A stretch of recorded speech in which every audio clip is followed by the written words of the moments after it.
സമസ്തനെ ശക്തമായി വിമർശിക്കാനാണ് ഇപ്പോൾ.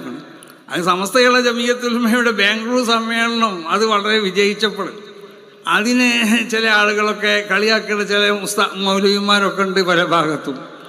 അപ്പോൾ അതിനൊന്നും മറുപടി പറയുന്ന പടിയല്ല നമുക്ക്. ആ മറുപടി ഇതാണ്, ഈ സമ്മേളനം കാണിച്ചു കൊടുക്കുകയാണ് നമ്മൾ മറുപടി ചെയ്യുന്നത്.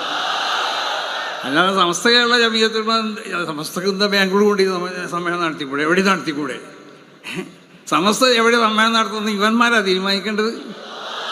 അപ്പോൾ സമസ്തൻ്റെ മഹാന്മാരാവുന്ന സാദാത്തുക്കൾ, സമസ്തൻ്റെ മഹാന്മാരാവുന്ന അസാത്തിദ്, സമസ്തൻ്റെ മറ്റുള്ള നേതാക്കന്മാർ അവരൊക്കെ കൂടിയെടുത്തുകൊണ്ടുള്ള തീരുമാനമാണ് ബാംഗ്ലൂർ വെച്ചുകൊണ്ട് സമ്മേളനം നടത്തണം.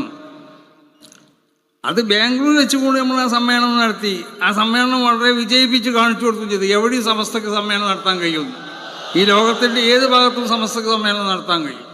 അതൊക്കെ വിജയിപ്പിച്ചെടുക്കാനും സമസ്ത കേരള ജമിയത്തുൽ ഉലമയ്ക്ക് കഴിയും.